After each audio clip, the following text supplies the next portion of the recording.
Hello everyone. तो इस video में हम करेंगे case study that is related to your chapter 1 real numbers. तो रियल नंबर से रिलेटेड हम यहाँ पे केस स्टडी करने वाले हैं और इस वीडियो में मैं आपको 4 केस स्टडी के क्वेश्चंस करवाऊंगा जो रिलेटेड टू होंगे आपके real numbers.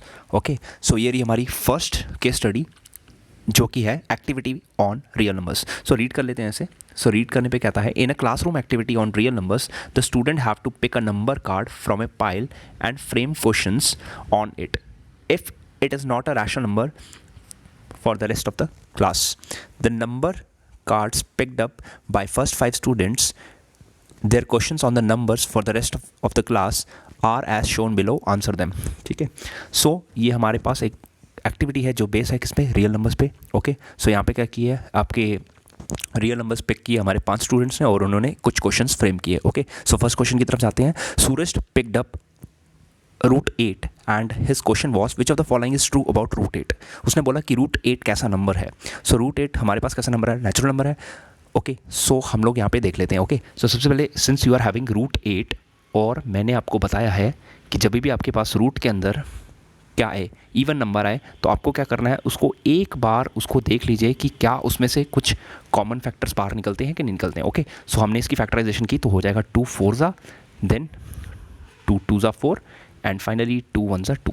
And since I told you कि पेयरिंग में से एक बाहर आ जाता है, तो यहाँ पे हमारे पास एक बार आ गया। तो रूट 8 की जो हमारे पास आंसर होगी वो होती है 2 रूट 2। और क्योंकि हमारे पास यहाँ पे सारे के सारे नंबर्स रूट से बाहर नहीं आए हैं, तो इसलिए हमारा जो आंसर है वो क्या बन जाएगा, इरैशनल, क्योंकि हमारे पास रूट 2 क्या होता है, इरैशनल नंबर होता है। सो फर्स्ट हमारा जो ऑप्शन हो गया that is your it is an irrational number. Okay, second वाला पढ़ते हैं। ओके, सो सेकेंड वाले में हमारे पास कहता है, ओके, सेकंड वाले क्वेश्चन में हमारे पास कहता है, रीड कर लीजिए आप।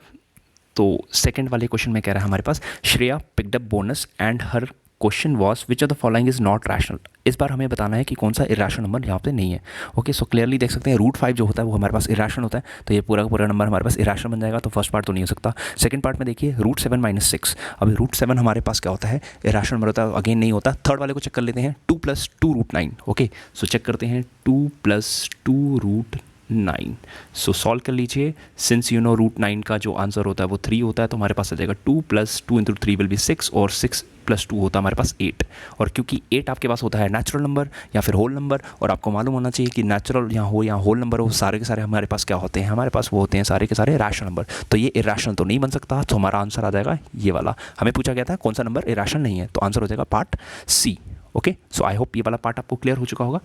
ओके, सो बढ़ते हैं नेक्स्ट क्वेश्चन की तरफ।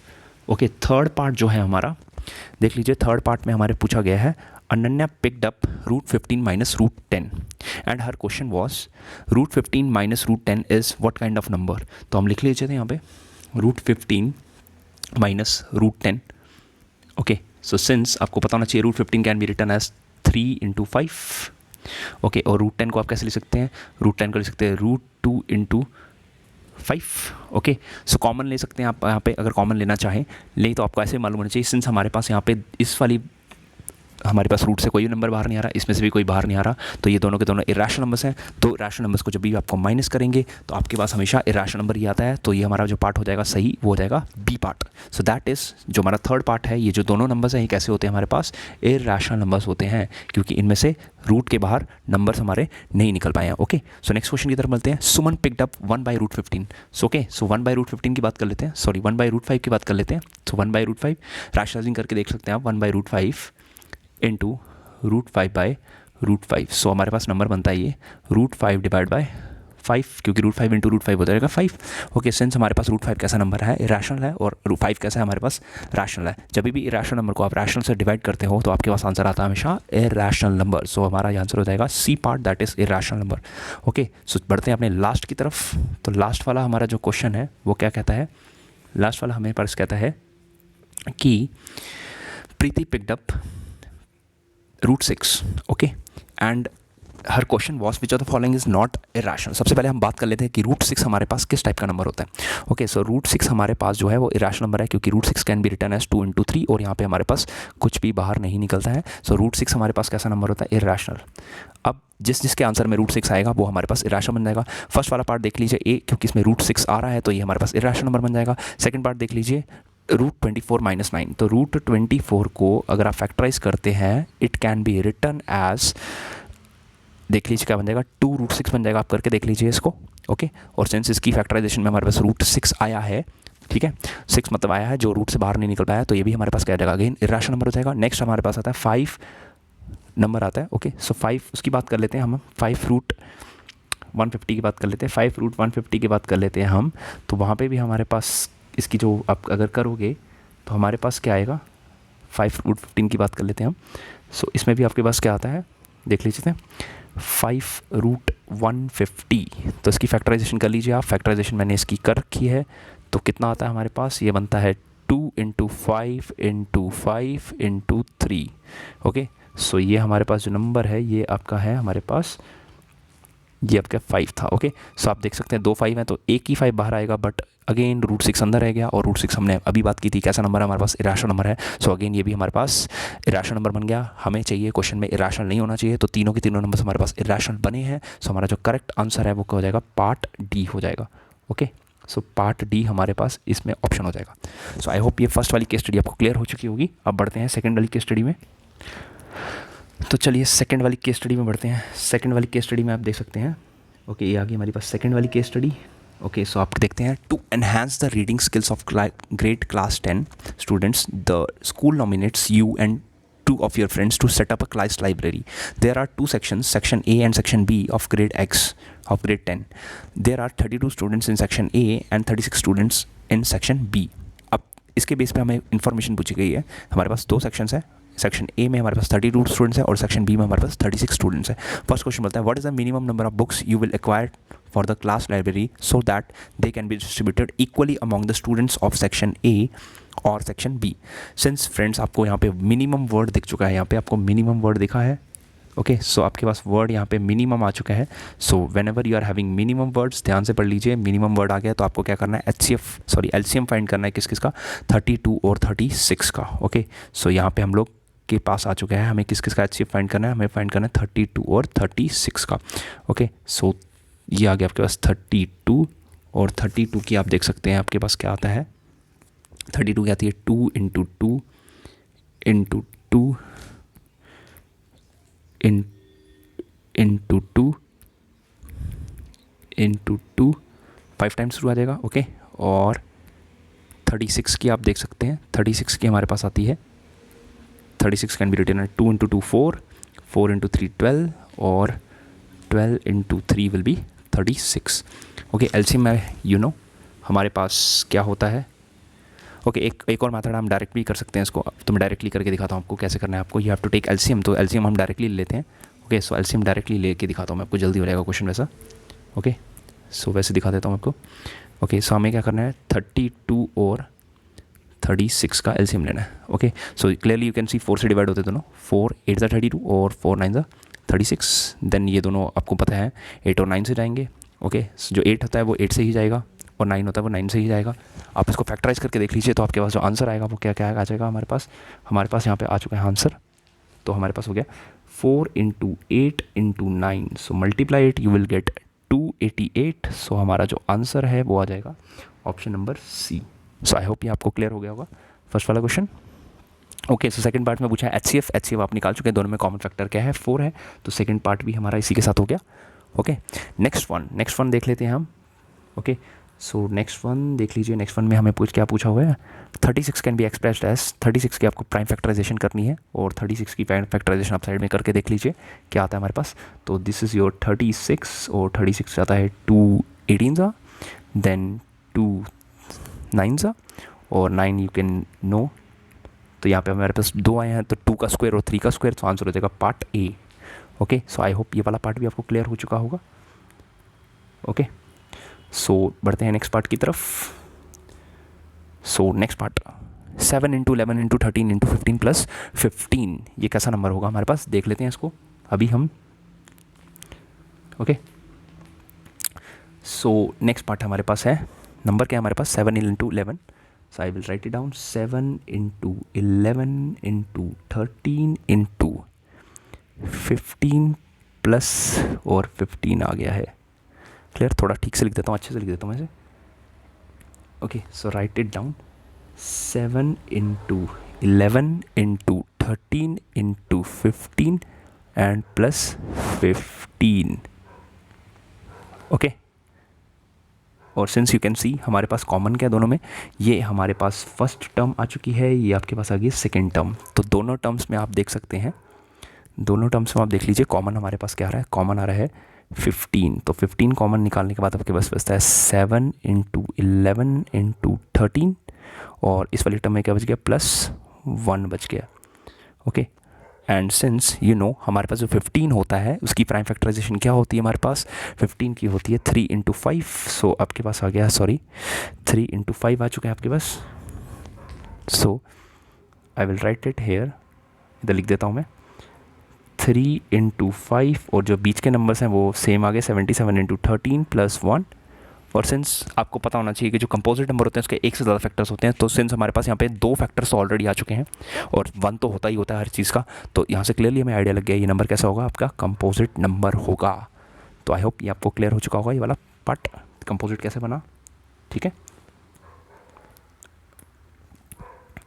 ओके, सो नेक्स्ट क्वेश्चन की तरफ आते हैं हम लोग।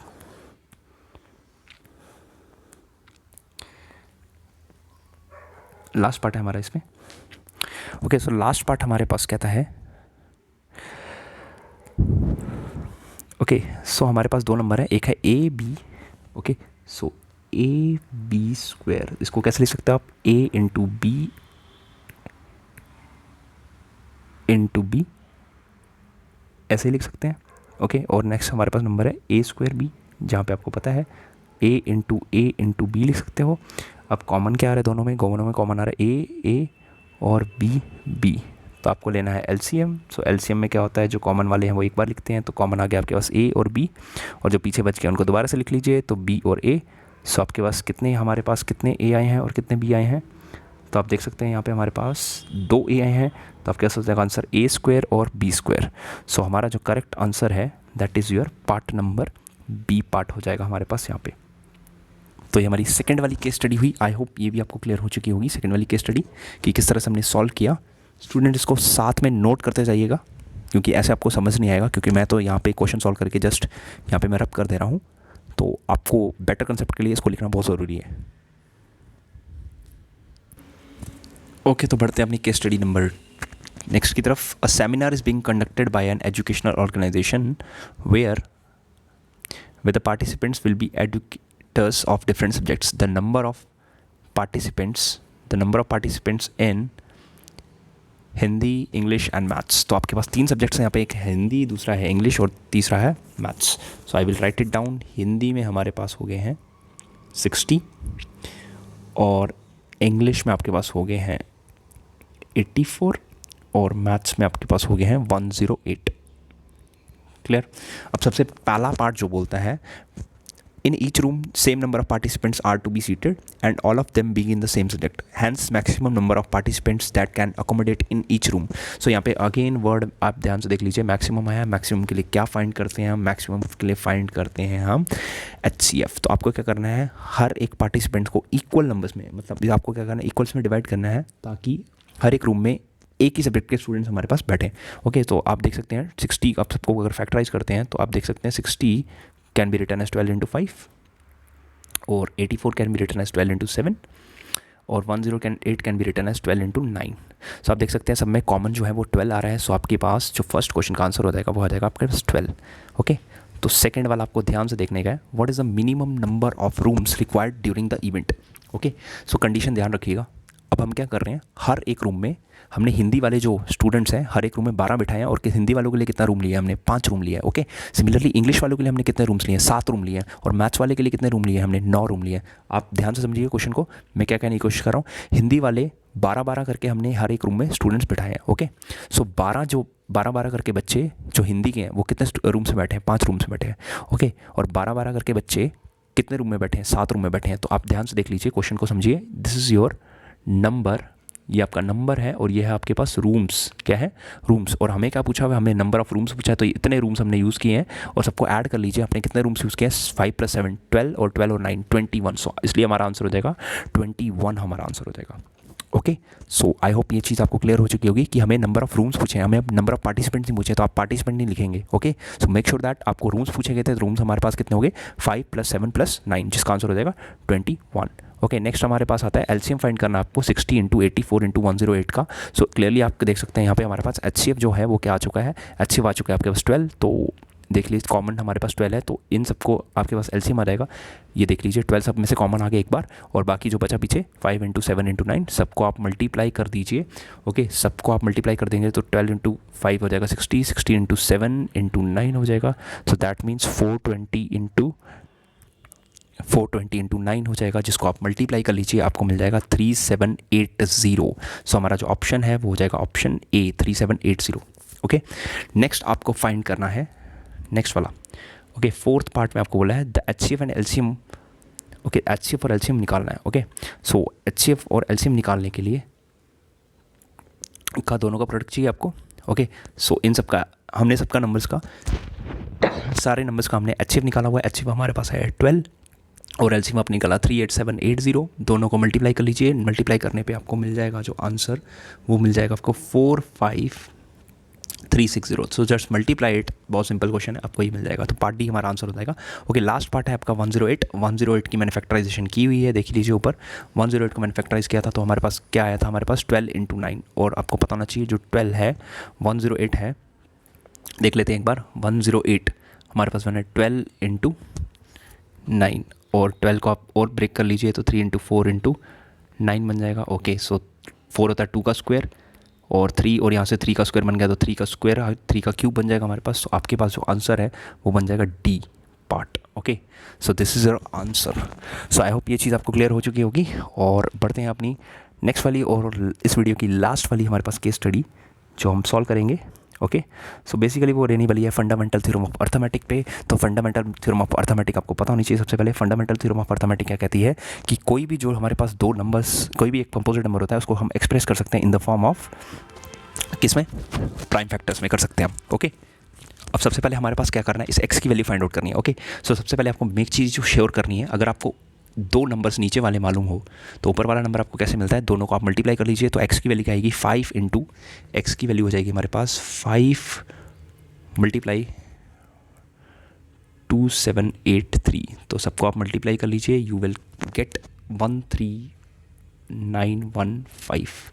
सो ये वाला हमारा जो ऑप्शन है वो हो जाएगा ऑप्शन ए। सिंपल था काफ़ी ज़्यादा। Okay, so remember this thing.